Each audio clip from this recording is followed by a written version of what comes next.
Hey, what's up? This is Gary A. Swaby, and you're now listening to the Co-op Podcast, episode 149.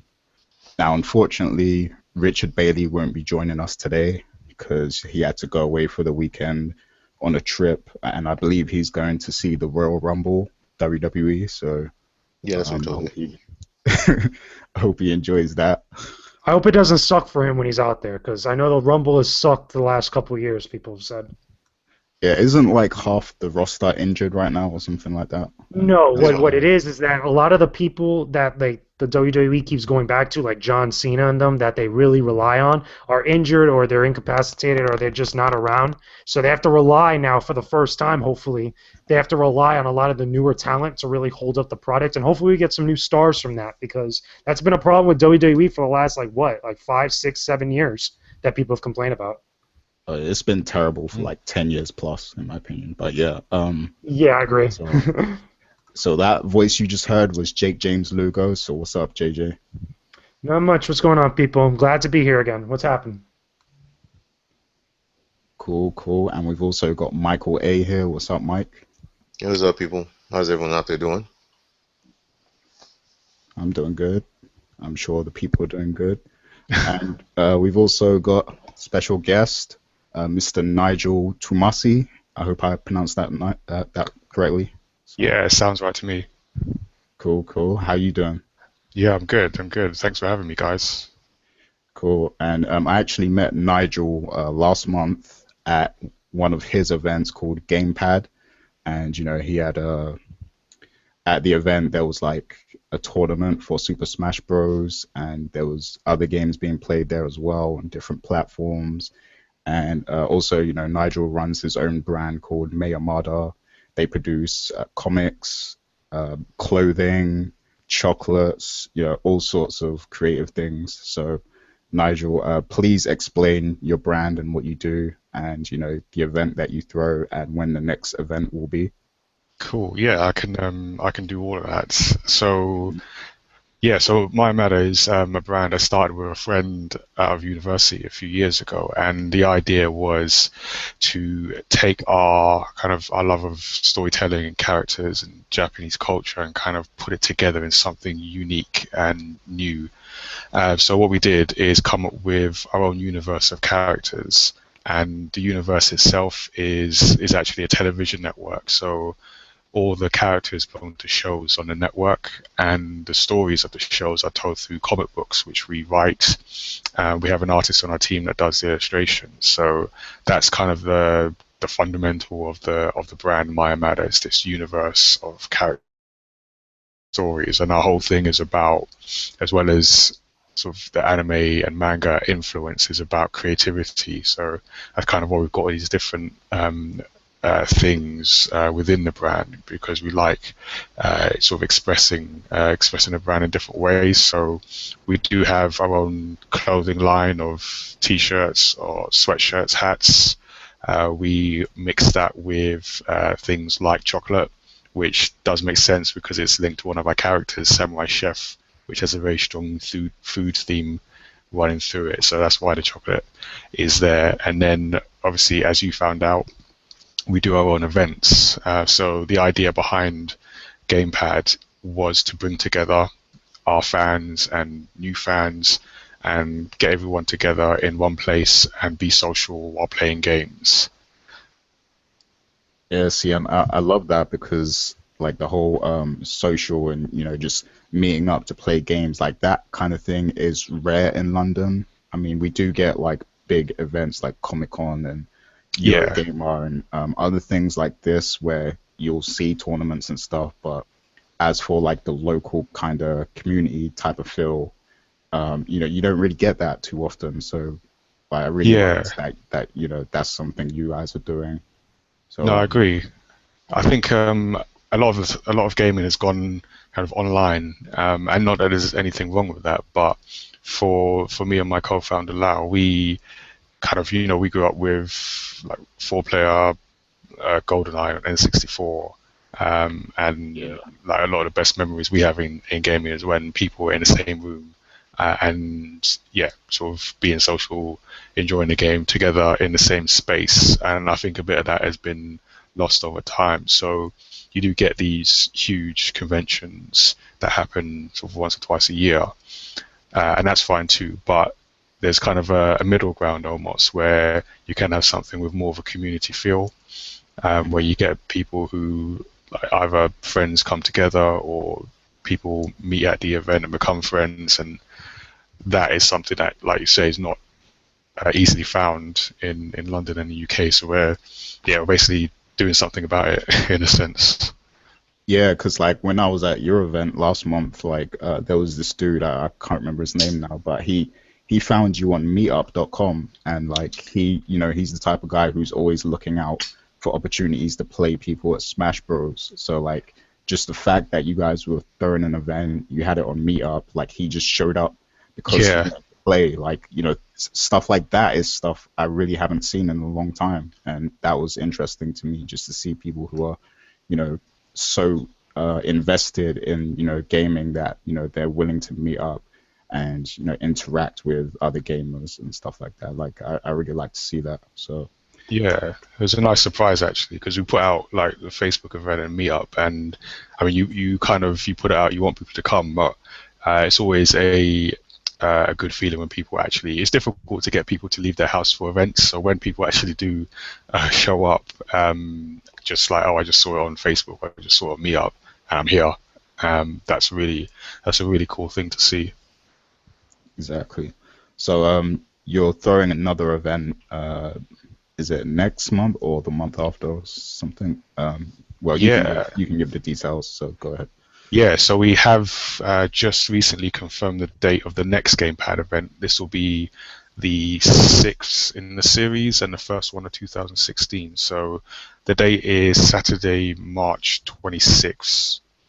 So that's a little while away, but I think it'll be worth the wait. So we're just going to pretty much spend from now until the day sort of planning everything. So we do have some good plans for the event, so I can kind of give you guys a brief overview of what we've got in store. Uh-huh. So we've got, so obviously Smash Brothers, just as we've done that over since the beginning of the Gamepad series, we've just seen that that's the most popular game and people go crazy over that. So one of the things that came through from the feedback is that we need more Smash Brothers. So we're going to have 2 screens of Smash Brothers at our next event, at least 2, see how many we can kind of bring together, and just have a bigger presence of Smash Brothers and Street Fighter as well. So we've also been able to bring in some help from some friends that we've met along the way. So a group called Monster Hunter Offline, and they do DS gaming. So they organize DS events. So they've decided to come to our event, and we're going to kind of carve out a DS gaming area in Nice. in the space, and see if we can get some competition or tournament going on there as well. So I think that would be a good addition to the event, to kind of bring in a new type of gaming that we haven't focused on so much yet. And then we're also going to have Ubisoft supporting the event, which is kind of wow. Yeah, so we've been That's talking. major. That is major. Yeah, that is major. I think that's the first time we've mentioned that. But we've been talking to one of the marketing and events team members at Ubisoft, and they want to bring in one of their games, and also offer the Division and Far Cry as prizes for competitions at Wow. Gamepad. That's a big deal right there. Like I can see clearly that you're stepping things up for the new year. Yeah, that's the general goal for 2016 at Mayamada. Just everything we do, just step up at least 1 or 2 levels. I have a question. Sorry to interrupt. That's cool. Any of your tournaments or whatnot, do you stream them or whatnot, or no? At the moment, we don't, but that's only because the internet at the location we're at isn't the best. kind of like my internet was just a little while ago, actually. So we haven't been able to stream anything so far, but that's definitely in the plans for the following events in the summer, autumn, and winter. So either we sort out the internet there, or we get like there's a new location we can find or something. So it's in the plans. It just hasn't been All right, done cool. so far. Cool. Yeah, I think that'll be a good thing to do, to just like stream the events and just like broaden the exposure of the event through the internet. Exactly. That's what I was thinking. So Mm. Yeah, man, because like I'd never seen that level of competition before in person, like on Smash and stuff. So Yeah, people have to see that, man. yeah. Me neither. I was surprised, like because because we're organizing the event, we kind of can't. It's ironic, we can't spend too much time at the gaming, but every so often I just see like cheers and like ooh and ah, like coming from Smash Brothers, and like oh wow, I just got to like turn around every so often and check out what's going on. Yeah, man. So the venue, is it the same place as last time? Yeah, it'll be the same venue. So West London, for those that live in London, it's Shepherd's Bush, just opposite the Shepherd's Bush station in the West 12 shopping centre. So we're on the first floor at a store called Petite Miracles Hub, and yeah, we're going to be there in March. Just pack as much into that shop, as many games and as many people as we can on March the 26th. Okay. And do you have any other partners that are going to be there? Because I noticed last time you had like other vendors, like kind of selling stuff and cakes and stuff like that, just different creative Yeah. things. Yeah. Cakes has been kind of, since we've been doing events from the very beginning of the brand, Cakes has been like a permanent feature. So we will have that again. So we have a brand called Cups Bakery, and it's a brand I met last year. And I don't know, did you have any of the cakes at the last event? I actually didn't know. I was Okay. watching my sugar. All right, I can't. Okay, I can't fault you for that. But you did miss out, is what I'm trying to say, because they are really good cakes. So yeah, when I tried them, I was like, okay, you got to be at our event. So it's going to be back in March. So we will have that. We're going to try and over the year, we're going to see if we can add different vendors over time. But for this one, I think it will be cupcakes at least. All right, that's good, man. Well, thanks for giving us that exclusive and letting us know what's going on with Gamepad. No problem. I know you guys are also attending other events, like the London Super Comic Con is coming up next month, which Yep. I'm probably attending as well. I got a pass for that, press pass. Cool. So I'm pretty sure I'll be there. Are you actually attending that as an exhibitor, or are you just going, as Yeah, an we're attendee?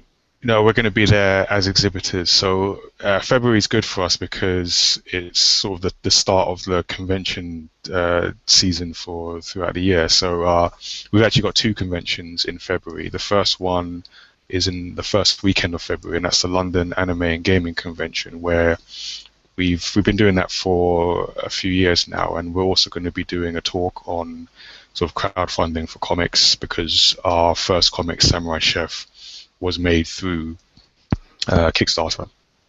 Oh, wow. So we're going to just Okay, be I talking didn't about know. how, we did we had a great time running the Kickstarter campaign for our complete volume of Samurai Chef. So we're going to be talking about some of our experiences and things to look out for in that. And then we are going to London Super Comic Con as exhibitors, and we're going to have our latest comic, Hot Lunch, there as well. Okay, that's the new one you just announced, right? Yeah. So we've been working on that. So I wrote that back in like September, October. We started doing the artwork like December throughout this month. So by next week it will be finished, and then we'll be going to print, ready for February conventions. All right, that's cool. So you do all the writing yourself? Yeah. So me, my co-founder Lau, we write the stories, create the characters. So I wrote Samurai Chef. He wrote our second comic, Serious, which came out in October last year. And then I'm doing Hot Lunch, and he's doing the one after that, 11th Hour. and then we've been working with the same illustrator from the start of the brand, and she does all our illustrations and makes everything look great. That's cool, man. I love to see brothers doing creative things, man. So props on that. Thank you. Yeah, we're trying. I agree. Yeah. All right, cool. You guys got any questions for Nigel before we move on to the news and what we've been playing and stuff? Yeah, like what do I follow if I'm trying to keep tabs and find out more information about Gamepad and all the events you're doing and whatnot? Yeah, just definitely give out all your information, like Twitter, website, all that stuff. Sure. So our website is mayamada.com, and that is mayamada.com. And actually, if you go on it now, you kind of see the website as it is. We're working on a brand new website, so you've got about a month to see the current website as it is, and then it will all change and look much better. That's the plan. So on there, you'll be able to see our Gamepad event. So if you go to mayamada.com/gamepad, you'll see the video for my last event, plus a selection of photos from all the events of 2015. And then when the tickets go on for the next event, they'll be on that link as well. You'll also be able to see our shop where we've got all our comics, clothing, and most recently chocolate, including green tea chocolate, which is my personal favorite. Okay, cool. Yeah, I wanted to try the chocolate actually. I'm definitely gonna try it next time. Yeah, cool. If you do, Gary, you're gonna buy some and you're gonna mail it to me. So do that. Yeah. Cool. We'll sort something out. Yes. And then we've also got our Twitter. So we're on Facebook, we're on Twitter, and those are both at Mayamada. Also on Instagram, which is Mayamada Tees, and that is because someone else had Mayamada before I got there. So. Oh man, you got to file a copyright lawsuit or something. Yeah, I know. Yeah. If only we had a team of high-priced lawyers, but. All right, cool. So everybody check out the Mayamada website and all the social media and everything. Go get yourself some comics and T-shirts and all that stuff. I've been wanting to get myself one of the beanie hats, the samurai ones, but they're sold out. So the stuff is good when it's sold out. Yeah, we're working on getting more of those. Those are popular hats. Cool. Okay, so we're gonna move on to what we've been playing. So me personally, I've just been playing Final Fantasy VII this week because I've been working. I haven't really had much time to get into anything new. But this weekend I will be playing Pillars of Eternity on PC. That's going to be my thing for the weekend. So I'm looking forward to that. JJ, what have you been playing this week? Well, recently I just did the review for Resident Evil 0 HD not too long ago. That was a game that I went through and I reviewed for the site. Ended up giving it a 76. You could find out exactly why on the Coalition now in our review section. Besides that, I actually picked up a couple other different games for various different platforms. I have the Uncharted Nathan Drake collection. I'm probably going to be going through all three of those games at some point. I've been going through that myself. Yeah, so what is it? I also have Xenoblade Chronicles X on the Wii U, which I've been playing here and there, and I've been playing a lot of games, a variety of different titles on my 3DS, including Star Fox 64 3D, as well as Smash Brothers, and a few others here and there, and then jumping on to a couple games on my Vita. Okay, that's cool. Okay, so Nigel, what about you? What have you been playing, and what platforms do you play on as well? Because we haven't had you on before, so. Yeah, that's true. Yeah, so actually it's kind of good timing because if you'd asked me last year, I'd have to say not much because ironically for a guy who organizes his own gaming event, I haven't had much chance to play games last year. But yeah, I know it's crazy. But over Christmas I got myself a PS4 and so just thought let me just catch up on things. So I got a PS4 and I got the Uncharted collection. So I've gone through 1 and 2 and just started 3, which are fantastic games. Actually, I've just heard a lot about them, but yeah, they are really good games. So this is your first time playing those? Yes, first time.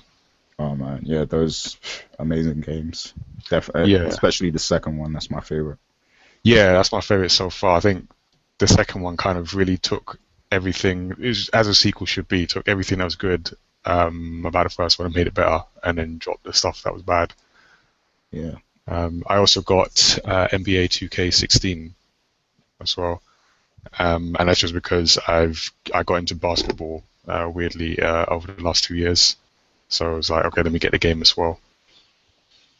I've also got Batman Arkham Knight sitting just above the PS4. I haven't got into that properly, but I think I'll spend some time over the next week kind of getting into that.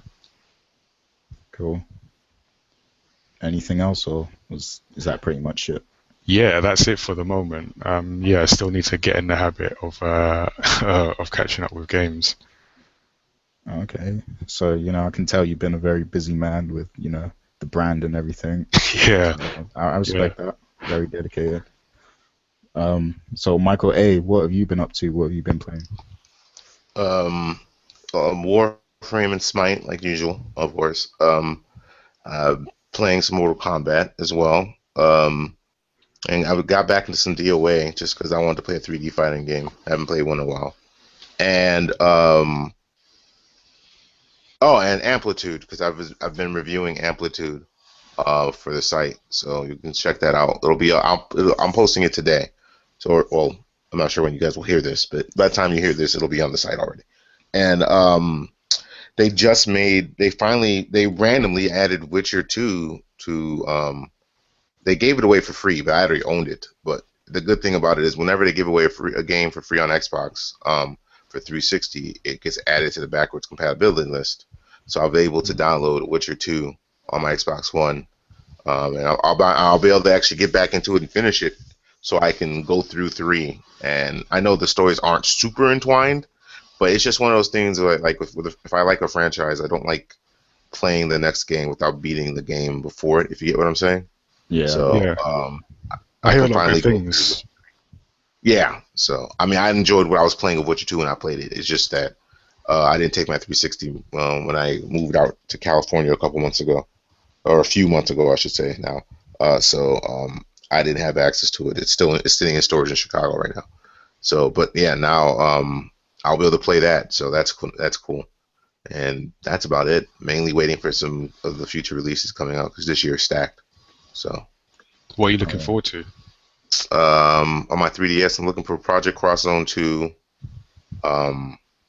Maybe Fire Emblem. I'm still a little wishy-washy. We'll see. It looks pretty cool. I'm gonna play Uncharted just because the people on my stream want me to play Uncharted, and so that's why I'm gonna play Uncharted 4. I'm not a big Uncharted fan. I don't dislike the franchise. It's just I don't really have any attachment to it. Like I've played all 3 of the games, and I'm like meh. But we'll try 4. Last Guardian's supposed to be coming this year, on PS4. So of course, if that happens, I want it. I'm hoping the newest Yakuza game gets localized some point in time in the future because I know it comes out in You're Japan. talking about Yakuza 0?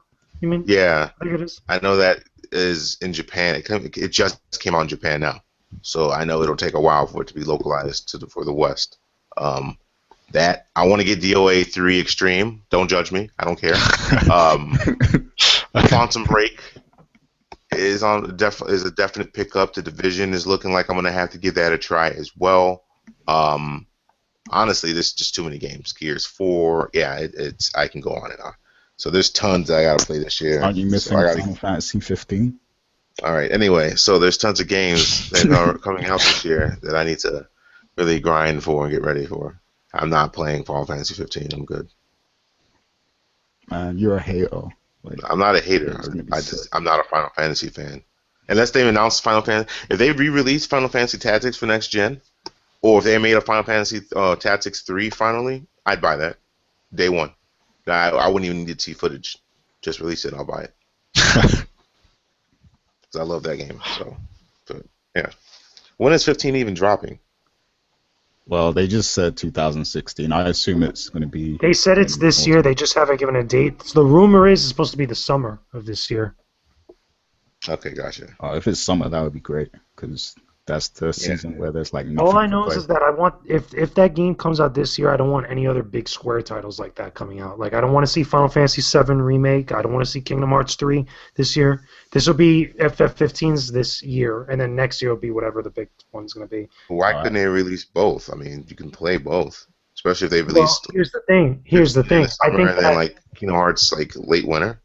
That would no, work. because number one, if Kingdom Hearts 3 comes out this year, that's a huge problem because that means that there's going to be something wrong with that game that they didn't spend a lot of time developing that. Two, I want this year for Final Fantasy 15 to shine because not only that's been a high-profile game that everybody's been waiting on for so long, for about 10 years now. I think we're going on right now. Am I correct, Gary? Like we've been waiting about 10 Yeah, years yeah, since the game Final was Fantasy in Versus 13 development like over for a 10 years while. ago. Now, if they were smart and they want to spread out, okay, the big splashes for all their releases, because they got 3 big games now that they say they're developing, one of which is close to being finished.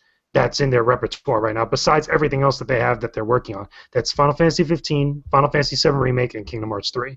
So if any one of those other 2 games comes out this year or next year, then I'm telling you, there's going to be huge problems with those games.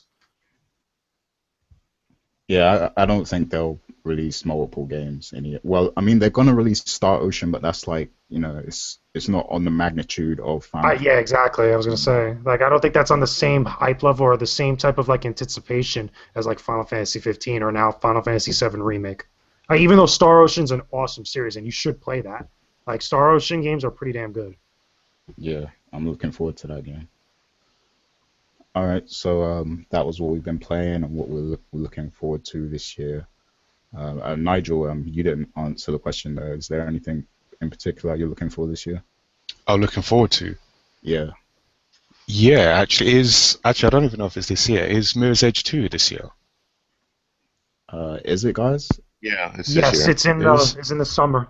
Okay, I'm very interested in that game because I played the first one, and although it was one of the most frustrating games I've ever played, I really liked it, and I liked the idea of a first-person game that didn't involve guns, just because I think there's more you can do with a first-person perspective game than just shooting people. So I like that someone tries something different, and for the most part it worked. It just did get frustrated in places, so I'm interested to see what they do You're gonna with... like part 2 then. As someone that's played it already, like a couple Oh, of really? times now.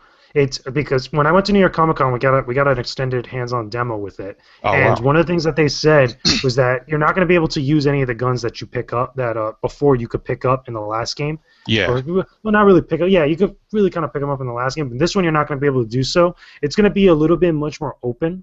Like there's a preview that I have on the Coalition sites for everybody that's listening and you're curious about it, where I went into detail about how the world is going to feel a little bit much more open world this time around, where you're doing missions in Okay. this in this environment. That's very stylized, much how like the first game's environment was, where it's like very wide. You're up on the skyscrapers. Yeah. You got the whole city like bustling down below you. It looks very cool. They're doing some good stuff now. Just hoping that with the story and everything else, it all comes together really nicely.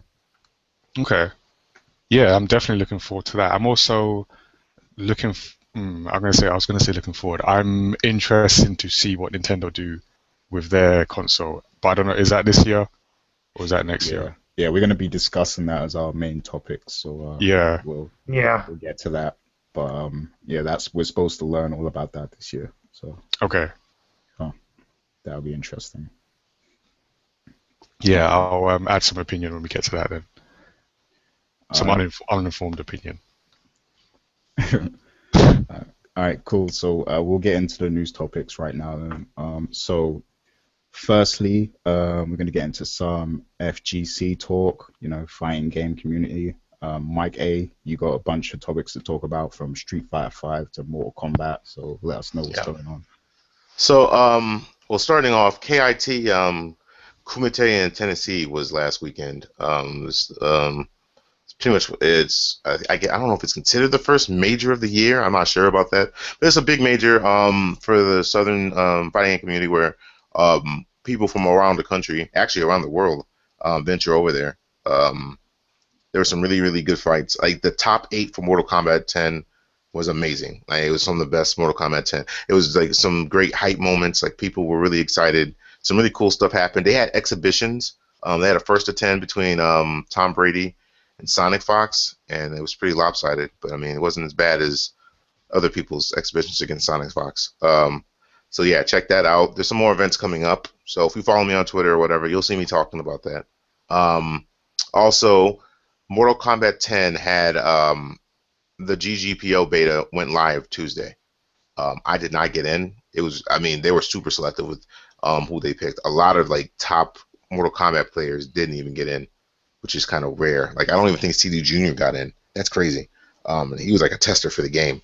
But I mean, they're saying that they're going to expand the beta obviously over time, so more and more people will be invited. So I'm going to keep my fingers crossed. But from the people who've gotten in and are giving feedback, they're saying that this is a big enough deal that it'll revitalize the Mortal Kombat scene. Which, I mean, when you think about it, it's kind of crazy. Mortal Kombat was the 9th best-selling game last year. It's doing phenomenal sales-wise, and the community is still thriving, even in the tournament scene. Like, it's huge. Like, Did you Mortal say Kombat tournaments. You said what? 9th best game? Yeah, in America, Wow. it's the 9th best-selling game of That is impressive. 2015, which is impressive for a fighting game alone. So it's doing well, and for NetherRealm they could have just been complacent and just said, "Well, we're already making money, we don't care." But for them to listen to the grievances and feedback of like the competitive community and say, "Okay, we're going to do something. We're going to actually take some money and time and invest it and fix it." I mean, I have nothing but respect for them for that. Especially because, in all honesty, Mortal Kombat is one of those games you can't. It's not like Street Fighter's Online, where the Street Fighter Online is solid enough in most cases where you can actually learn from online play, and you've seen a lot of Street Fighter tournament players that originated online. You can't do that in Mortal Kombat. The online is that bad. It's a different game online. So the GGPO not interface engine being used is a huge. The rollback engine, I should say, is a huge plus for that. So I would say be on the lookout for that. If you can, try go to the NetherRealm link. They tweeted it out and apply. You never know. Get in there and give constructive feedback and just experience it and give and look forward to an improved online experience for Mortal Kombat finally. Also, there was Street Fighter V tournament. Mad Catz hosted. I'm not sure what time it started, but I got there really late. It was like top 6, no, top 8 when I got there. Sorry. I was watching that on Twitch yesterday, and we got to see more Street Fighter V gameplay, like high-level gameplay from top players. Flo, Taquito, not Aqua, Snake Eyes, LPN was there. They had commentary from Mike Ross. Combo Fiend, of course, was there. Zai was there. So like a lot of like the top Street Fighter Capcom players and commentators and community leaders were there. Markman, obviously from Mad Catz, was there. Shouts to him. Anyway, the beta for Street Fighter V actually was live last week too, and I didn't even know this, which is kind of crazy because I have the beta and there was the beta constantly updates on my PS4, but whenever I've tried going on, it'll tell me servers aren't live or whatever. But apparently it went live last week, and I think they took it down again, so I have to wait. But I mean, we're less than a month away from the release of the game, so I guess now they're just looking at like balancing the issues for characters. But long story short, LPN won the tournament in a very convincing and dominating fashion with Birdie, making Birdie look kind of cheap, honestly. It was a little scary. I'm not saying he's cheap. The game's not out yet. But he made him look cheap. But I think part of it is just because LPN clearly has more knowledge of the game right now than most other people that were even in the tournament. How much has he played it? A lot. And apparently that's because there's some let's say murmurs that he has extended access to the beta that he's not supposed to have. Like he has a hacked version of the game or something like that, because there are people who hack the beta, especially on PC, not like to change the game or anything like that, but just to have extended play time so they could actually sit in the lab and just keep playing while other people had to wait for it to go live.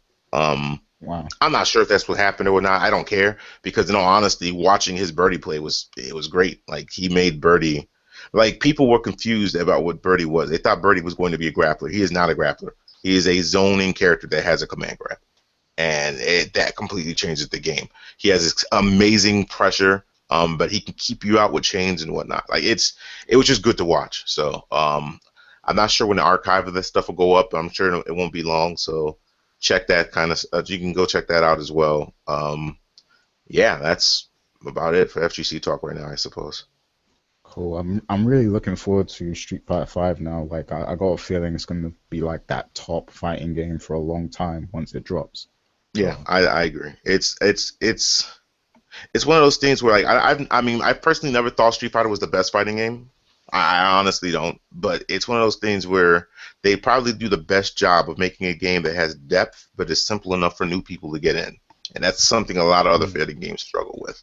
Like a game like Guilty Gear or King of Fighters, those games are not welcoming to new players at all. It's just you get in and you just got to take L's for a long time before you get good. That's And your very true. execution has to be flawless. So, Definitely. and there's nothing wrong with those games. I love those games. There's nothing wrong with that approach. But I can understand now as I'm getting older why Street Fighter has more mainstream appeal. It's not just the legacy and the name. It's the ease of getting into it. Like you can play it at multiple levels. Yeah. It still has depth to it. So I think Street Fighter 5 will definitely be another big staple game for the FGC in the coming years, but I don't think it'll be the only one. I think Mortal Kombat's already etching itself into being a game that this isn't going to be like the other NRS games where it's going to be around for 2-3 years and to go away. And Mortal Kombat 10 should be here for a while, which is good. So, and we got Tekken 7 coming this year too. So.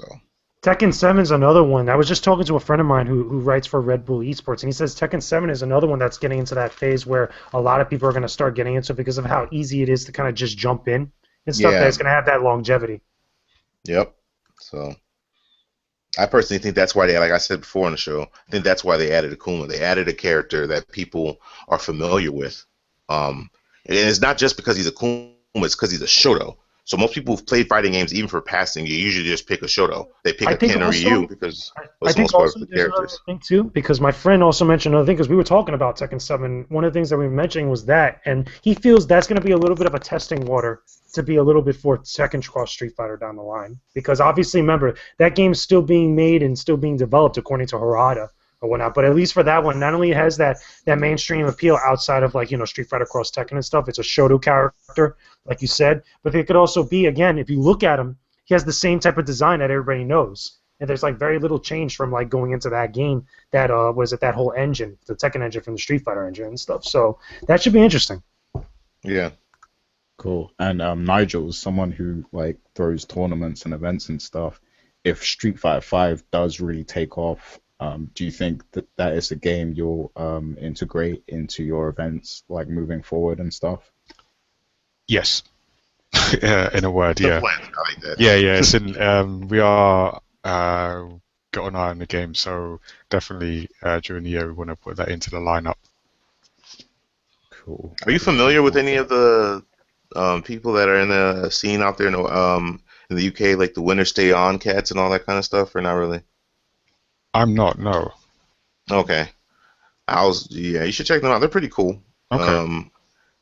I'm not sure if there's a big. I mean, I know Smash is big in the UK. Obviously, Yeah. I don't know. Like when I watch Smash streams, it's never from over there. Like all the fighting game stuff I see from the UK, it's Mortal Kombat and Street Fighter, and that's pretty much it. I don't know that they even play other And maybe Tekken or DOA at one point, because I've seen a couple stuff like here and there for that, but nothing like really like big as far as like Smash or anything like that. So I didn't even know they had. I mean, it would be cool to see more Smash UK. I mean, it'd be more. I honestly like UK fighting community streams. Like, if you ask me, two of the best commentators in the FGC period were probably F Word and Logan. So, and those are two. They're both UK heads. So, to me, it'd just be great to see more streams from them. That's why I was asking earlier if you were going to be streaming any of your events or whatnot. Because I was looking at the pictures from your Smash stream, like this looked like it was fun. Yeah, no, it was, and it is a shame that because we tried it on the very first event and the internet was just not happening. Yeah. So it's a real shame. But as soon as we can, we will be streaming those events, and definitely the Super Smash Bros. And Street Fighters when we get that involved as well. Cool. Yeah, when you're selling out like Wembley Stadium and stuff like that, to call me, I'll commentate. I'll be the commentator. Not just him. No, first of all, do not call him the commentator. You can give him tickets. You call me the commentator. Let him sit in the stands. Okay, well, let me say if we're selling me out the Wembley commentator. Stadium, Give me the mic. I'll work that like crazy. we could definitely do that. All right, cool. So we'll move on to the next topic. So I kind of wish Charles was here for this one, but I don't know where he is at the moment. But Destiny 2 was actually slated for fall 2016, but it's not happening anymore, apparently, according to a report. So does this mean that we're going to get a lot more content this year for vanilla Destiny, like a third expansion or something? And what does it mean for the future of Destiny? When will we see Destiny 2?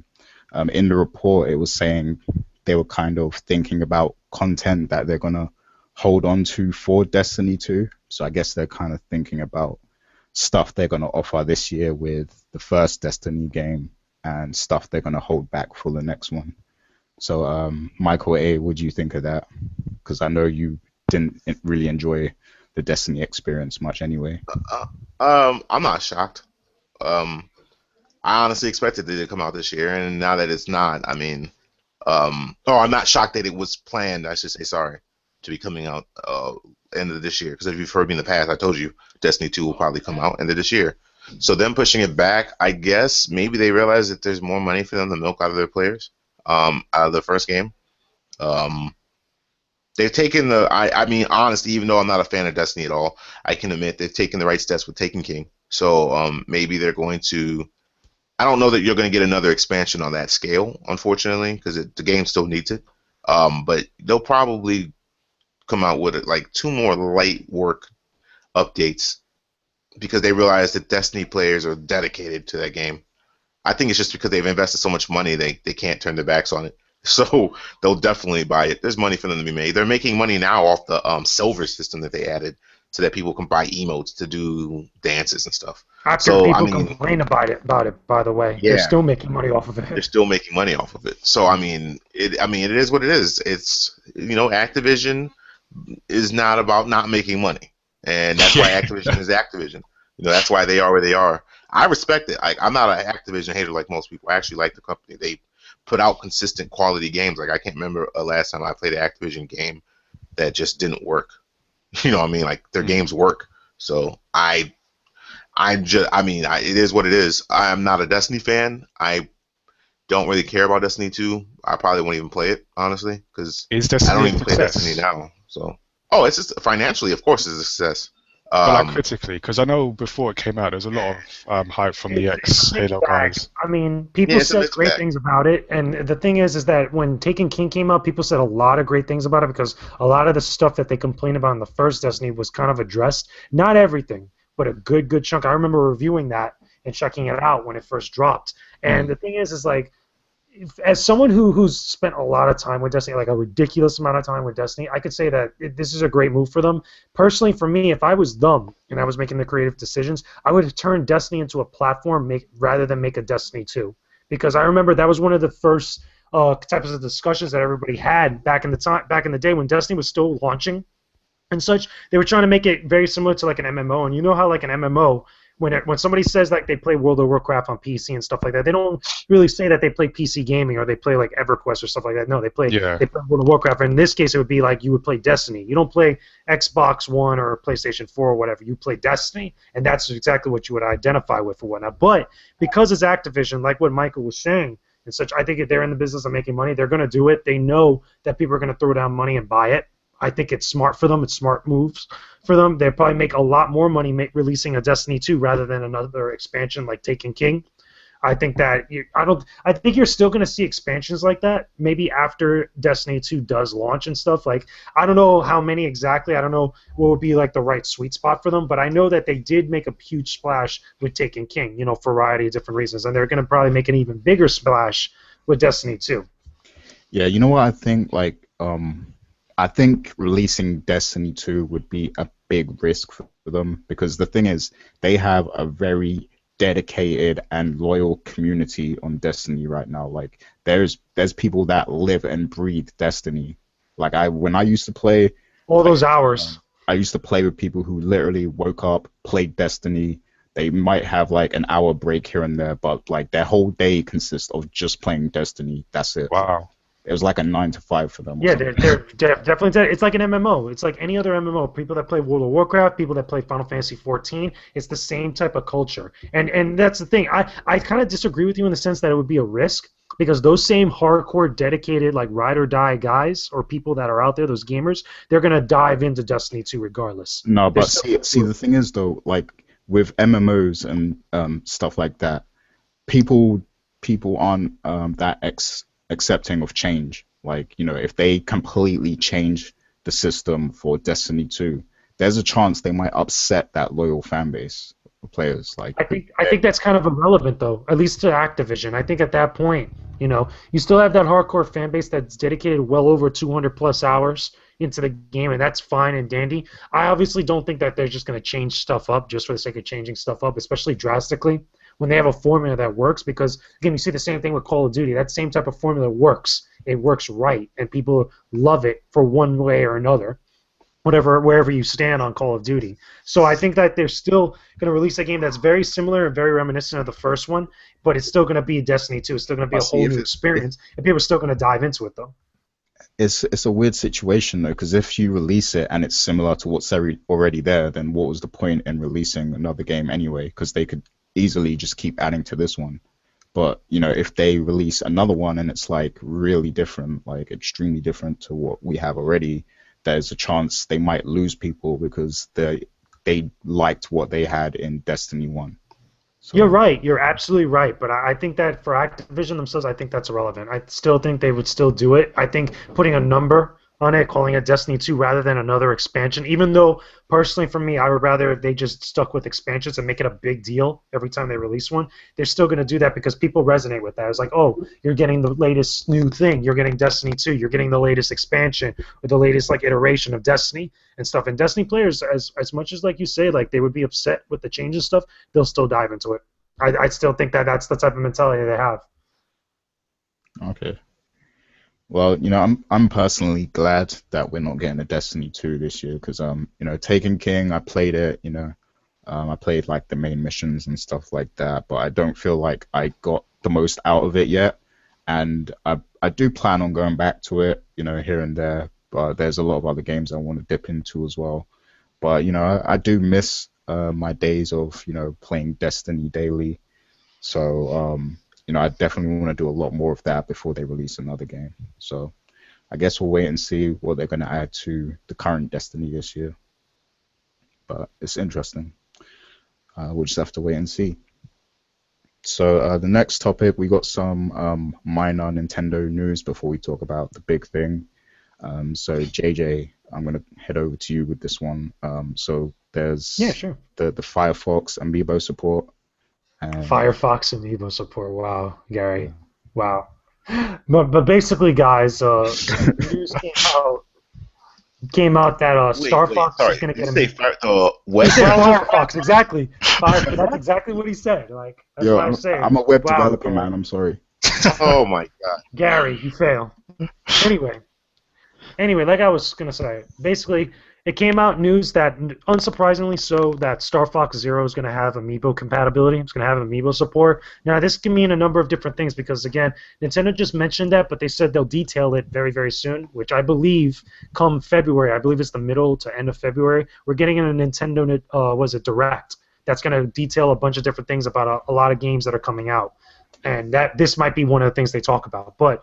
From what we could infer from this, which I believe to be the case, the way that they're handling The Legend of Zelda Twilight Princess HD, I think that besides the Smash Brother amiibos that are going to be compatible with that game, whatever it may entail, I think we're going to get a new amiibo figure. And I'm hoping, as a Star Fox fan, I'm hoping we get an R-Wing as an actual amiibo because I think that would be kind of awesome. If not an R-Wing, maybe the Walker, which is like the new thing that they're introducing that was from Star Fox 2 back in the day that never got released. I hope we get something like that. But even more so, again, all stuff that just inferring from this, even though there's nothing official yet. I really hope that if that's the case, one of my friends on Twitter brought up the facts like, what if they actually had the amiibos unlock classic Star Fox games as part of Star Fox Zero? What if you were able to unlock Star Fox 2, the unreleased Star Fox 2, or maybe the original Star Fox on SNES as part of your actual experience by having the amiibo? I mean, to me, this sounds like it'd be cool, but again, there's really not much more else to go on from there, but that would be just like a cool thing if it was to happen. We'll know eventually during the Nintendo Direct later next month. Cool. Any thoughts on that, Mike? I honestly have no interest in amiibos, and I'm still trying to wrap my head around the way they're going about fire. God damn it, Eric. The way they're going We got around him doing it too. the way they're going about Star Fox. The decision they made with the game. So, and also I'm hearing murmurs that it's going to be delayed. So I No, don't even know. that got this. I could talk about that now. Also, now that you mentioned, it, you just reminded me that actually was a thing not so long ago. People thought it was going to get delayed till summer because of a posting, and I believe it was Amazon France or Amazon Germany, something like that. But in the press release that everybody got, they already confirmed it's coming out April 22nd. All right. But yeah, I mean, amiibo support. I honestly don't care about amiibos at all. I mean, some look cool, but Not I even don't see from how the that's really. collectible aspect. Yeah, like maybe. Yeah, I don't know, but I'm more interested to see if the game's going to be good. We don't know that yet, so. We got impressions of it from E3 on the Coalition now. I actually wrote up a preview of it, hands on. Did you get to play the multiplayer? Oh yeah, there isn't a multiplayer. There right now they haven't talked about multiplayer. There is, I'm pretty sure there's going to be a multiplayer, but for what I played the single player. I played like 2 maps on it when I was there. I Yeah. played it in an R-wing actually too, which was kind of interesting. All right, Nigel, you got any interest in Star Fox or Amiibos? Only really from the collectible aspect of it, to be honest. Just I think they look cool as collectibles, but in terms of like connectivity with the game, not so much. Okay. I really liked that Lucario amiibo he was giving away at the last gamepad. Like, I Oh really liked yeah, that. yeah. That was good. Before that, we actually did Yoshi, one of the Yarn amiibos, as well. Cool. Isn't the Lucario one really hard to find or something like that? No, I mean there's a couple that are hard to find. Lucario's kind of uncommon and such. The ones that are really hard to find now until they start sending in the new shipment for them for Fire Emblem is Marth, Lucina. Who else is a big deal? There's like 2 more that are like really hard to find. The Gold Mario amiibo. It's another one. Is Roy an amiibo yet? He's coming. He's actually coming this February with I believe it's with Lucas and Oh, then Ryu okay. also. And then we're gonna get also Corrin, Cloud, and Bayonetta. Okay, gotcha. Oh, I gotta get the Cloud one. I get that Bayonetta, Ryu, and maybe Yeah. the Roy one. Yeah, I really want all those just to have them so I could use them. Like it'd be really cool, pretty dope. All right, cool. So, what's this about the Fire Emblem 3DS? So we're getting a Fire Emblem Special Edition 3DS for Fire Emblem Fates. Like the only thing is that what's kind of disappointing, and it seems to have been a problem with Nintendo for a while now. I don't know why they do this. It could be cost reasons or whatever, but it just comes with the actual system itself. It doesn't come with the game. It doesn't come with anything else other than that. Not even a digital copy of Fire Emblem Fates. Why do they do that? Yeah, exactly. Why do they do that is beyond me. They don't even, they even do the same thing with the collector's edition of Fire Emblem Fates. Like all it comes is all 3 versions of the game on one cart, which would have been awesome to pack with the 3DS. And they have an art book and a pouch. No 3DS, no Fire Emblem exclusive 3DS, compact in with that stuff. So that's pretty much all you can say about it. It's just to me, it's a stupid decision every time they do that because I think it's one 3DS that they did, which was a Super Mario 3D Land. Was it themed one that actually came with the game? That's the only one I could think of that actually did it. Wasn't there a Zelda one? Not the Yeah. Last one, but the one The that Majora's before Mask the. one. The Yeah, Majora's Mask one. Yeah, again, that didn't come with the actual game. that It didn't just have the came with game. console. Wow, It didn't come with the game at all. Not even a digital copy. that's ridiculous. I think that for fans, I think it would do them a solid to just give us the game if we buy the 3DS. And the other thing Right. too is that Nintendo has a habit of not making enough of these things. Like they artificially increase the demand for them by making so little and such. Like I would love to get a Fire Emblem 3DS because I just think that it looks nice, whatnot. But those things are going to go out real quick. Yeah, I Same might thing with the Fire Emblem Fates Collector's Edition. They went those sold out, no lie, from GameStop in like an hour. Or less than an hour. It was like Well, really never quick. mind, they're already gone apparently. God damn it, Nintendo. Yeah, they're already gone. It's absolutely insane. Like Nintendo just doesn't make enough of them, and it's like, wow, like why don't you? Because there's clearly people that would buy that because they want all 3 versions of that game. Wow. Okay. Any more thoughts on that before we move on to the big topic? No, I'm good. There's not much you could really say on that. Yeah. All right, Nintendo dropping the ball, it sounds like. All right. So speaking of dropping the ball, You gotta stop enjoying this too much, Gary. I can hear it in your voice. I don't like it. all right. So this was actually a question from Wesley, one of our loyal listeners. So shout outs to him. Oh, he's also the winner of our Street Fighter 5 competition, ironically as Nice, well. and that's good because he's an FGC head, so well Exactly. deserved. Exactly. And I was saying when he won, because like we do a random process, and I was saying, oh, everybody's gonna say this is rigged because he's so into that game, but it's not rigged. It was completely random. So It's fate. yeah. It's meant to happen. Yes. So shouts to Wesley. But his question to us was, how do you feel about Nintendo's NX potentially working on multiple platforms? Now, there's a NeoGAF, sorry, I can't talk properly tonight. NeoGAF thread with a report, and in the report, it's a Wall Street Journal report, and apparently it alludes to the fact that the Nintendo NX may work on smartphones and other devices. There's speculation that perhaps a few of the details were lost in translation or confused with the translations and stuff. But yeah, it seems like you're going to be able to use NX with other devices in some way. So, and people mind are if I drop in speculating first? you can use it. Oh, You yeah, mind go if I ahead. drop in first with this? Because I think a lot of this has to do with common sense, and a lot of this has to do, again, like you said, I think some stuff is probably missed and lost in translation, because these are all coming from Japanese interviews, Japanese publications and stuff, and this is a common thing with a lot of, especially us here in the United States, translating to English and stuff. Something always gets messed up, and something always gets misinterpreted or just lost or whatever. Yeah. I don't think that's going to happen. I don't think that's a thing. It has not only to do with the fact that, the crazy deals that's going to have to go behind the scenes for something like that to be possible, to be kind of like, conceptualized even, but also people need to understand there's a lot of bad blood between Sony and Nintendo that dates back for years, way back when, so before the PlayStation 1 came out. Okay? I'm talking about major stuff, and it was really because it was Nintendo's fault, because Nintendo did, I think it was Ken Kutaragi, really dirty at one point, and during, I think it was Shoshinkai, if not E3 or CS, one of the big major events that before the Panasonic Nintendo deal went down, that after that happened, those two would almost never really work again. This is why you don't see a lot of a lot of collaborations between a lot of these big companies and stuff, because of like dumb stuff that happened back in the day, business stuff that we will never really understand, other than the fact that when we talk to people.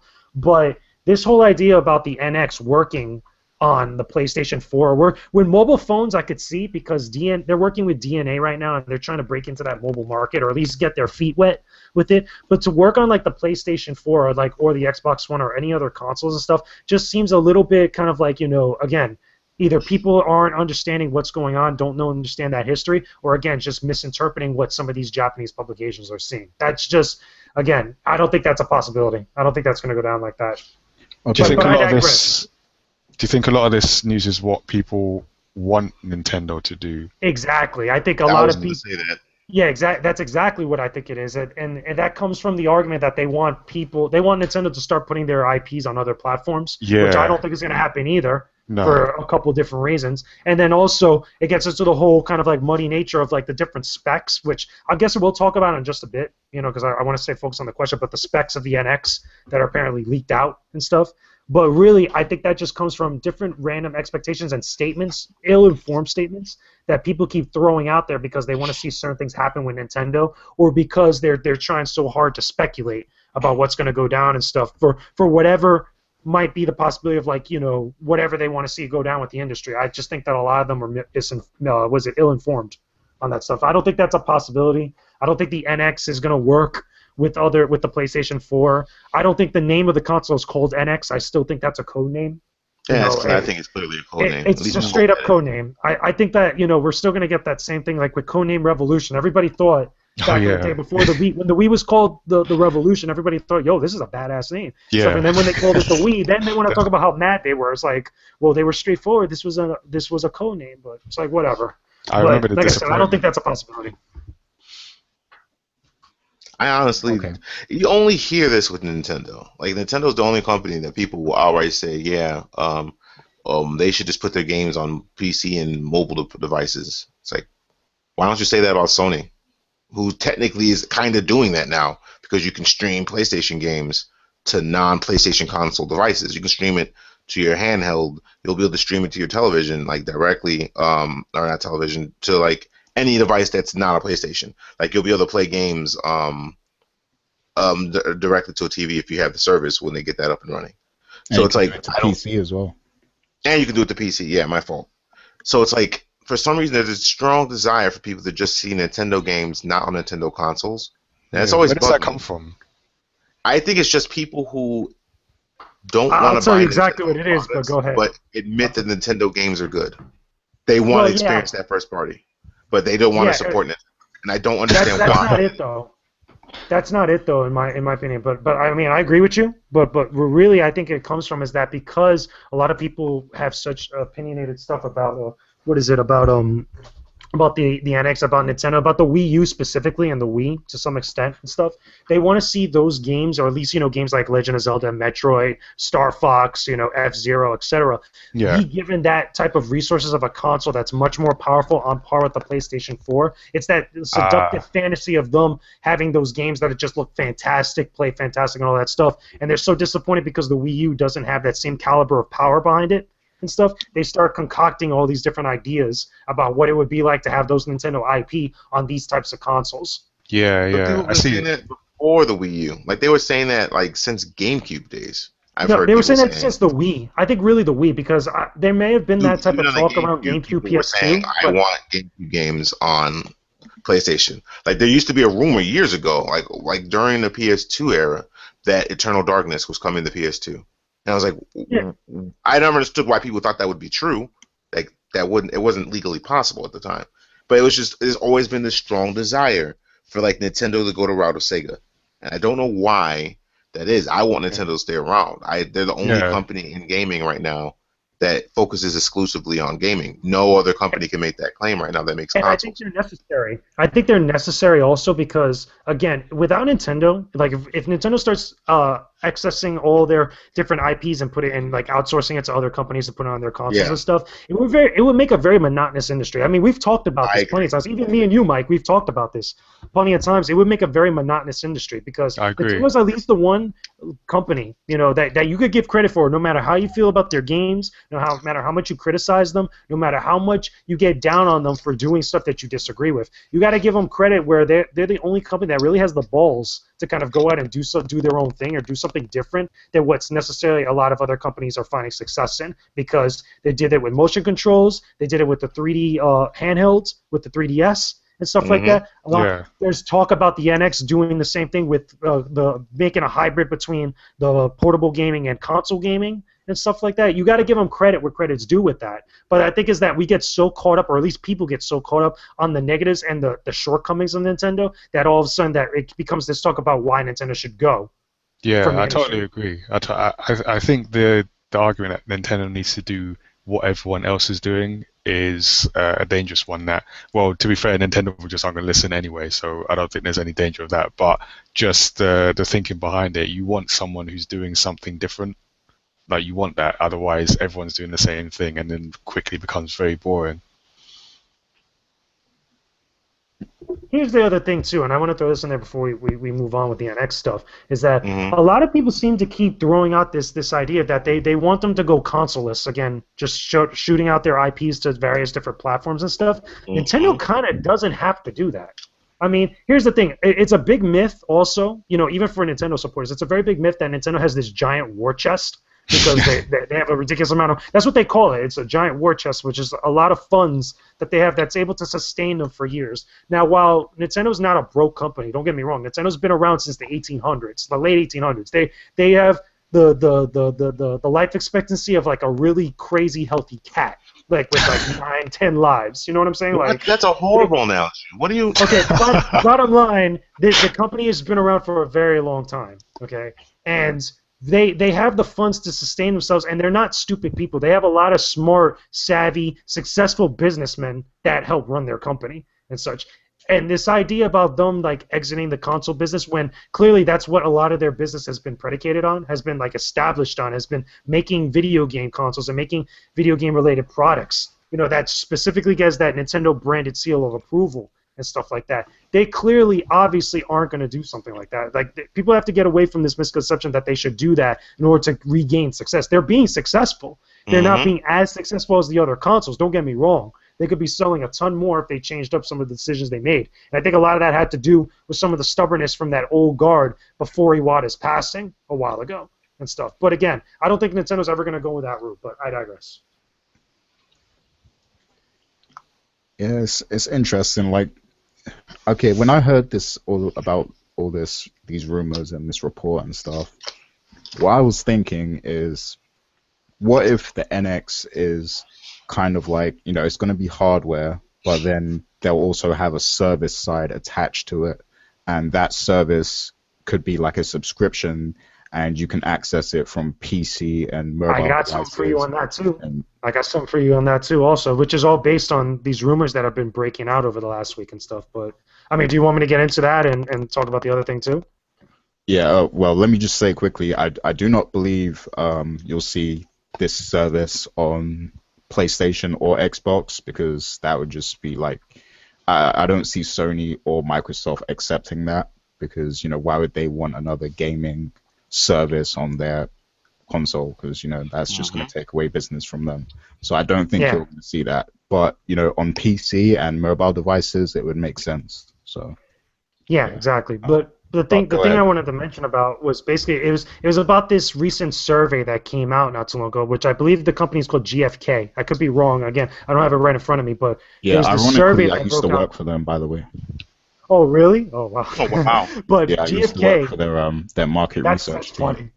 That's hilarious. but GfK, okay, is a client of Nintendo. Where they do is they provide these different surveys for different companies to different pools of people that they go to find out like what direction the company should be going, like what their audience, what their consumers and their customers are doing, at any given time.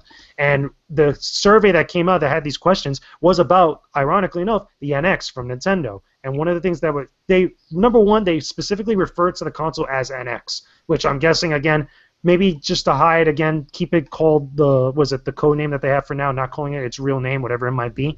But this actual survey revealed not only specs, or at least what people are considering rumored specs for the console, but they also talked about that actual online service that you said that you would actually be intrigued by. Is that right now, one of the things that they said is that connecting to the online service, which would be something kind of like the Nintendo Wi-Fi or Nintendo Network, like connecting between 3DS, Wii U, 2DS, etc., all under one network, kind of like PlayStation Vita, PlayStation 3, PlayStation 4 with the PSN and such. That's one thing. The other thing too is that all the specs that came out seem a little bit kind of like questionable, and again, it's just all rumored and kind of like thrown all over the place. There's talk about actually having a separate handheld device and then having a console home device, which would be two separate units that you have to pay for. And the rumor with that is that one of them, the handheld device, is going to cost somewhere around $200, kind of like a 3DS, and then the console is going to cost around $400, like $399. So $600 for the full NX experience. That being the case, the games are going to run at 900p, 60 frames per second. They're going to have video streaming at 4K, 60 frames per second. They were going to have They mentioned a couple IPs from Nintendo, including Mario, Donkey Kong, Metroid, and The Legend of Zelda specifically in that survey. There's a lot of this rumored stuff that was just coming out of it. Now, obviously, all of us here and all of you out there listening, take it with a grain of salt, because it's still rumor, speculation, and Nintendo hasn't said anything official about NX other than the fact that it's coming and that they're going to talk about it at E3, which I mentioned on the podcast last couple times I've been on. Like they're going to talk about it at E3. Right now, everybody's in this hype phase, and they're grasping at every little thing that might be possibly a confirmation of what NX is, because the simple fact is we don't know what the NX is because Nintendo's not talking right now, and we won't know until E3.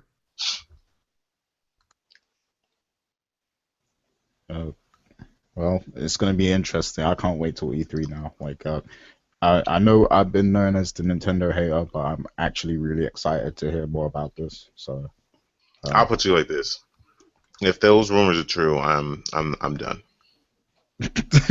I'm not Like, a fan of the what do you 900p. I'm not feel gonna about it? lie. Like, what's your feeling on it? How do you? Okay, I've said this before. I'll say it again. It's 2016. You can't announce a system this year that's going to have specs on par with other two systems that have been on the market for almost 3 years now. And those two systems were underpowered when they came out. And you're aiming for that? That's what you're aiming for?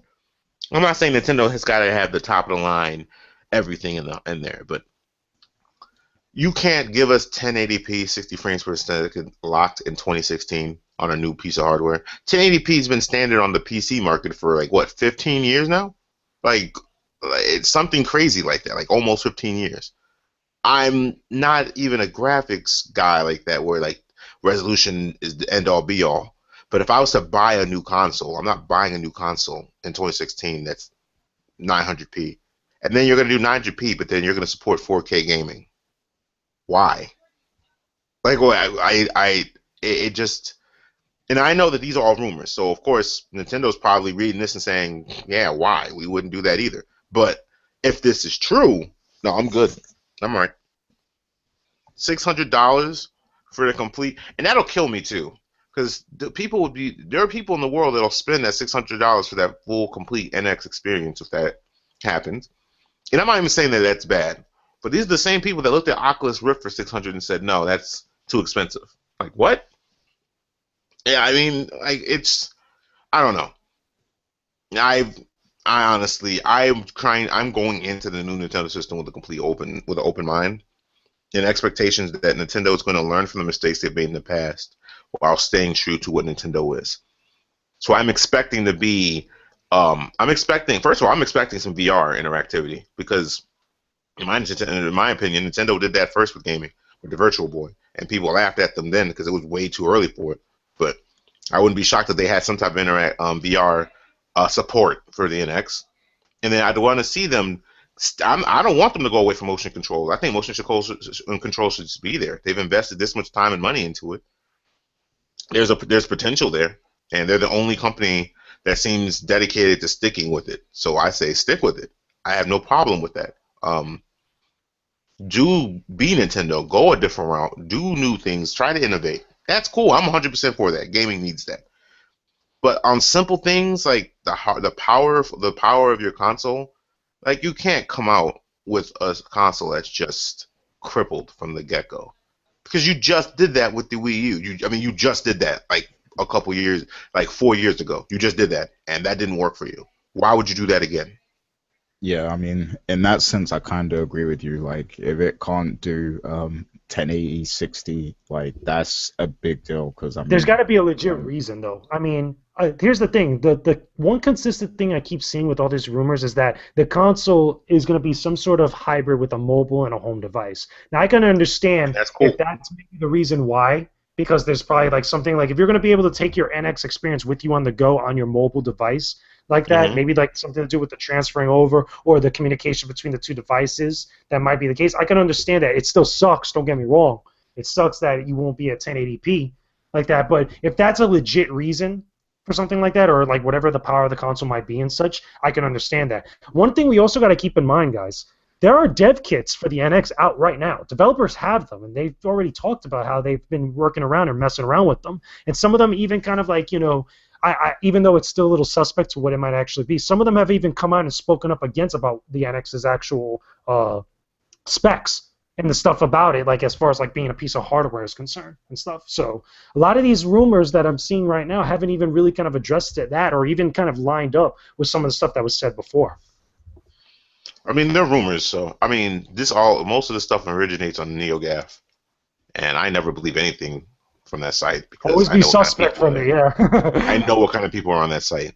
It's people who care more about being considered insiders than actually being insiders, actually doing research, actually, maybe getting into the realm of gaming journalism. They don't do any of that. They just I post will tell you rumors one thing and though. repeatedly I post will, rumors. So I will tell you one thing though. Okay, this year's E3 is going to be a very important E3 for Nintendo. Not just the fact that they're releasing new hardware, they're showing off new hardware for the first time, which is exciting in of itself for some of us that are hmm going to be there. But really, I think for them, it's going to be a statement for them. Not only in the wake of Satoru Iwata's passing, which I think was a big blow to the company, more so than I think we understand now at this point in time. And it really showed during the Game Awards. I think that the way that Nintendo handled that and the way that they've kind of been a little bit much more docile lately, like there's hardly any Nintendo Directs ever since the last Smash Brothers one. There's been a lot of different stuff that's changed, clearly changed since that happened. And this is going to be their first E3, their first major coming out event with them post Satoru Iwata, and also what direction this company's going to go in the future for the next couple of years, because they got the NX coming out, or whenever that console drops, it's going to be revealed for the first time. They got their partnership with DNA, which is a huge deal for them, because even Satoru Iwata, when he was alive, he said like they will never get into the mobile market. And the funny thing is, people from the company have said he was the one that made the call for them to make the deal with DNA. So that's a huge, huge deal for that company. And also, what games are we going to be getting over the time, not only with the launch of this console, but towards the end of the life cycle for the Wii U? Like this is at least an important E3 for them this year, is what I mean. I'll say this, and I mean this might be a slight tangent on the whole mobile gaming. I always figured when he said that they were never going to get into mobile gaming, I figured he meant like he didn't want Nintendo to just be making games for current mobile devices, and I agree with that. I don't think that sullies it. I don't want that either. Instead, I think what Nintendo is doing is they're realizing that right now they have the lock on the handheld gaming market. But that's a market that's not going to be around forever, because mobile devices are getting more and more powerful. Eventually, you'll be able to get a phone. Heck, not even be able to. You technically can get a phone now that can already play Game Boy Advance quality games. Like, not even just the fidelity and the graphics. No, like the quality. Like, these phones can emulate these games. There's phones that can emulate DS games. You see what I'm saying? So, like, the power is there. So eventually, I'm thinking Nintendo might get to the point where they make a handheld that's also a phone. I mean, it wouldn't be difficult. It wouldn't be difficult for them to do that. It'd be something like the N-Gage, except it might be a success because Nintendo's doing it. Because anything they do handheld related, they seem to knock out of the park. Yeah. So with the whole mobile thing, I figured Nintendo just wants to do it their way, which is, I mean, obviously their philosophy on everything. But I'd be curious to see them say, "Oh, we have a phone." But, I mean, it's mainly a gaming device, but, yeah, you can call your loved ones on it, too.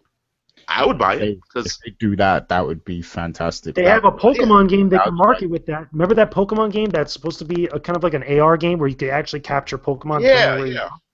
That could be a match made in heaven. Yeah, that would be like when the iPhone was announced for the first time. Like, that would be that big. I know people probably scoffing and saying, "I'm not buying a Nintendo phone." I'm like, yeah, you say that, but... What do you like? There are plenty of people besides you that would buy a Nintendo phone. There are plenty more people that would buy a Nintendo phone. I mean, I don't even really game on my phone now because I have handhelds. But if Nintendo, the company that makes the handheld I play all the time, releases the phone, why the hell not get that? That's two birds with one stone. That's an extra device I don't have to carry around with me all the time. I will say one thing though: if they do that, you're gonna have to get like an extra battery pack or something that comes with it. Of course. And yeah, right. Yeah, like a backup charger or something for when you're out, so you could plug that in. Because like battery just drains quick on any phone these days, especially when you're playing games and stuff. So yeah, they gotta be ready to deal with that. So I mean, I know Sony's already looking and technically has already tried the whole phone that supports gaming and stuff like that. And Microsoft. I mean, they're trying. I've been saying this for years. People just haven't picked up on it. Like, they're subtly doing the same thing. Like, instead of making a handheld, like people said, why don't they try that like everyone? Like, no. The Windows Phone, I mean, eventually you'll be able to. They're going to have Windows phones set up. They already kind of do, where like a lot of those games you download on your Xbox, those Xbox Live Arcade quality games, you'll be able to play on your phone. I mean, that's the direction mobile gaming is going, honestly. Handheld gaming and mobile gaming are going to merge. You could do that now, and that's how these companies are going to get in it. I think you could do that now, because I used to have a Windows phone, and some of the games from XBLA used to be on there. Yeah, they're actually increasing the catalog of games that you can play. I think, was it Halo? Was that Halo Assault or whatever that if you bought it, you could play it on all three platforms. You could play it on the Xbox and on your phone. So, and that game was pretty big, obviously, because it's Halo related. That was a big marketing push for them with that actual app to get people to buy the phones. Because I remember walking to a Best Buy and seeing a big thing for that, a big actual display. They just need to stick with it. That's Microsoft's issue, honestly. it's like they'll try to be like Nintendo and come up with new ideas and be tech savvy and forward thinking. And they'll come out with an idea and they don't stay the course. And then 5, 10 years later, someone else comes up with the same idea and it becomes a hit. And they're probably sitting there thinking, what the hell? We did that. Why did anyone, like when they came out with the tablet and nobody cared, and then iPad came out and everyone bought it. And I know Microsoft was sitting there scratching their heads like, we announced this like 12 years ago and you guys didn't want it then. Like, why do you want it now? It'd be a situation like that where they'd have to stay the course. That's something they can learn from Nintendo. There's going to be a lot of naysayers and people. Hell, I'm a Nintendo fan, and even me sometimes I naysay Nintendo. You've got to, if you're going to make a decision, you're going to commit to that decision. You got to stay the course. So. All right. Well, I wanted to get Nigel's opinion too, but he's having internet trouble, so he won't be making it back on. But we will get him back on the show in the future, to hear his thoughts on NX and other things. But this was an interesting topic. You got anything else to say, JJ? I noticed you. Well, I got one question. I guess you could say it as a joke or whatnot, but I want to get Mike's reaction to this. Do you think that come E3 this time, whenever Nintendo reveals their plan, do you think X is going to give it to you? All right, get out. I'm sorry, it was too easy. Yeah. It was too easy. I'm sorry. NX is going to give it to you? All right. You know what? Yeah. I think people are getting tired clearly, and it's time to wrap up the show because yeah, I didn't expect that joke to come from JJ. That's hilarious. I'm sorry. A friend of mine does that a lot. He always talks about it because it's just such an easy joke. It's kind of stupid, but I just want to get Mike's reaction because it's just funny. Oh man. Okay. So yeah, that was today's show. Shouts to Wesley for the question. And guys, don't forget, you can hit us with your questions and stuff, and we'll get to them on the show at some point, once we've discussed all the news and everything. And if it's relevant to the main topics anyway, then we'll definitely answer it. So hit us up on Twitter. Hit us up. Yeah, hit us on Twitter. You already know the coalition. Twitter. It's the coalition. So hit us up on Twitter. You can usually find each of us individually on Twitter. Hit us up on the comment section. I peruse. Honestly, I'll be honest. I started lacking and not reading the comment section again. But I'll peruse the comment section. I'm usually there. Same thing here. I'm usually there looking at the comments every once in a while, like when I check out the posts and stuff on the coalition and such. But even so, yeah, just leave a comment, send us an actual tweet. Send us an email. Our emails are on the site, so. All right, cool. And guys, don't forget we got Patreon as well if you want to support us and help us improve all the content that we give to you. We want to give you more content and we want to give you quality content. So definitely check out the Patreon page. Shouts to the supporters, M. Collins and Gority. So shouts to those guys because they're supporting us at the moment. And with our giveaways, the giveaways we're doing every month. So the last one we did was Street Fighter. But with the giveaways, if you are a Patreon supporter, then you automatically get 5 entries into the competition. So your chances of winning are, more superior than anyone else. So, that's just a perk of supporting us right there. So shouts to you guys. And, shouts to the rest of the coalition. Go check out that versus they had. They had a comic book versus the throwdown versus panel to panel, which is pretty cool. So go check that out.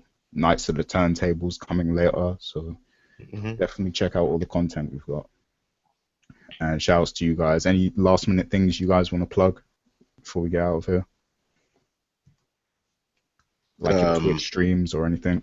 Yeah, go ahead. Go first, Mike. Okay, I stream at twitch.tv/hated_greatness. I play pretty much everything on there. I even play games that I'm reviewing. So if you want to see me while I'm playing a game while I'm reviewing it, check out the stream. But mainly, my go-to games are like the Warframes and Smite and stuff of the world. But I play everything. Like when Street Fighter 5 drops, I'll be on that. So you can check me out there.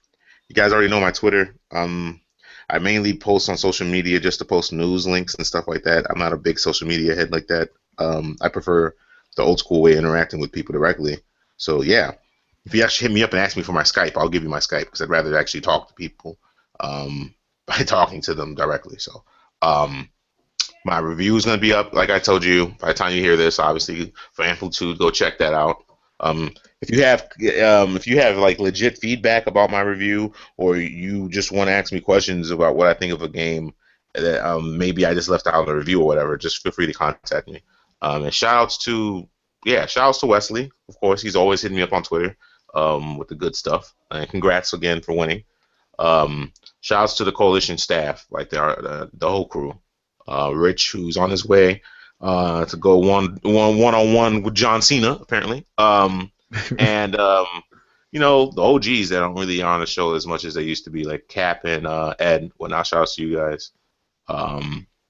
Yeah, and all the fans, like good and bad, even the trolls, I guess. Thanks for the support and continue to support, man. We're trying to do big things here. No, we're not trying. We are doing big things here. So keep supporting us, man. And that's about it. All right, cool. And also shouts to Corey Dillon for hitting me up crazy on Twitter with all these Fallout images and stuff. Stuff like that is cool just to, see people going hard on their gaming. And shouts to Nigel again for joining us, and everyone at the Mayamada brand. So shouts to those guys. All right, we out. Peace. Wait, did